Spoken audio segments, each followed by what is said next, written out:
আসসালামু আলাইকুম দর্শক আজকে কথা বলবো নারীর অবদান। আজকে আমি এসেছি গাবতলী বেড়িবাঁধ এলাকায়। তো সেই গাবতলী বেড়িবাঁধ এলাকায় কিন্তু আপনারা দেখতে পাচ্ছেন যে এখানে কিন্তু কিছু মালবাহী জাহাজ আছে যেগুলা বালু তোলা হয় এখানে। তো বালু তোলার যে দৃশ্য সেই দৃশ্যগুলো আপনাদেরকে আমি দেখাচ্ছি দর্শক। তো যেটা বলতে চাচ্ছি সেটা হচ্ছে যে আসলে নারীর অবদান। আমরা কিন্তু এখন বর্তমান সময়ে আমরা দেখতে পাচ্ছি যে নারী কিন্তু পুরুষের সাথে আসলে পাল্লা দিয়ে তারপরে চলতেছে এবং পাল্লা দিয়ে যুদ্ধ করতেছে। সেক্ষেত্রে কিন্তু আমরা আহ, যেটা দেখতে পাচ্ছি সেটা কিন্তু নারীর অবদান এবং নারীর যে এগিয়ে যাওয়া সেটা কিন্তু আসলে আমরা আমাদের দেশে ফুটে উঠেছে। আহ, তার কিছুটা প্রমাণ হলো যে আপনারা দেখতে পাচ্ছেন এখানে যে বালু তোলার যে দৃশ্য সেই দৃশ্যতে কিন্তু আপনারা দেখতে পাচ্ছেন যে ম্যাক্সিমামই হচ্ছে নারী এবং সাথে পুরুষ। কিন্তু এখানে কিন্তু যৌথভাবে নারী পুরুষ উভয় কিন্তু এখানে কাজ করতেছে দর্শক। বালু তোলার আপনারা যদি একটু দৃশ্যটা দেখুন যে এখানে কিন্তু আসলে নারীর যে ভূমিকা, নারীর যে আহ, এগিয়ে যাওয়া সামনের দিকে, সেই সামনের দিকে এগিয়ে যাওয়াটা কিন্তু আসলে কোনো অংশেই কিন্তু পিছিয়ে নেই তারা। সবকিছু যেন তারা অতিক্রম করে, সব ধরনের বাধা অতিক্রম করে তারা কিন্তু সামনের দিকে কিন্তু এগিয়ে যাচ্ছে এবং বাংলাদেশকে নিয়ে যাচ্ছে অনেক অনেক। এবং আপনারা যদি লক্ষ্য করেন যে গাবতলী যে বেড়িবাঁধ এলাকায়, সেই বেড়িবাঁধ এলাকায় কিন্তু আসলে শত শত মালবাহী বালুর জাহাজ কিন্তু এখানে ভিড়ে আছে এবং এখান থেকে কিন্তু অনেকে কিন্তু বালু তুলতেছে। আপনারা যদি দৃশ্যটা দেখুন আমার হচ্ছে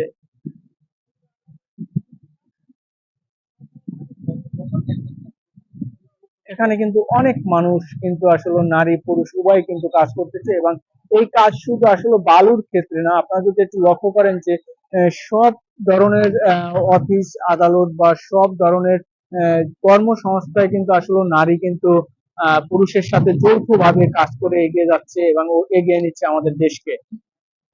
দর্শক আপনারা দেখতে পাচ্ছেন এখানে কিন্তু আসলে অনেক অনেক মানুষ এখানে কাজ করেন এবং তাদের যে জীবিকা, তাদের যে আহার তৈরি করার যে উপার্জন, সেই উপার্জনটা কিন্তু আসলে এখান থেকে অনেক নারী পুরুষ কিন্তু সংগ্রহ করে। আপনারা দেখতে পাচ্ছেন যে এখানে কিন্তু আমাদের দেশে কিন্তু এখন আসলে পিছিয়ে নেই আমাদের নারী অনেকটাই আসলে এগিয়ে গেছে। আমাদের দেশের সাথে তাল মিলিয়ে, যুগের সাথে তাল মিলিয়ে পুরুষের সাথে কিন্তু পাল্লা দিয়ে এগিয়ে যাচ্ছে আমাদের নারী সমাজ।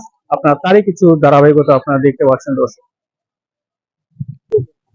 আপনাদের মানে কিভাবে টাকাটার হিসাবটা কিভাবে দেয়? হিসাবটা তাল হিসাবে 30 তালি 100। মানে এইগুলার এক টালি হচ্ছে এই তালি 30 টাকা আনলে হ্যাঁ হ্যাঁ হ্যাঁ 100 টাকা।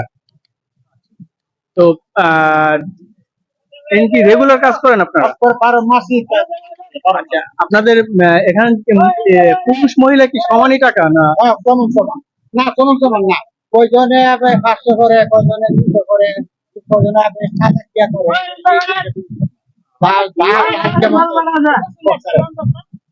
ঠিক আছে।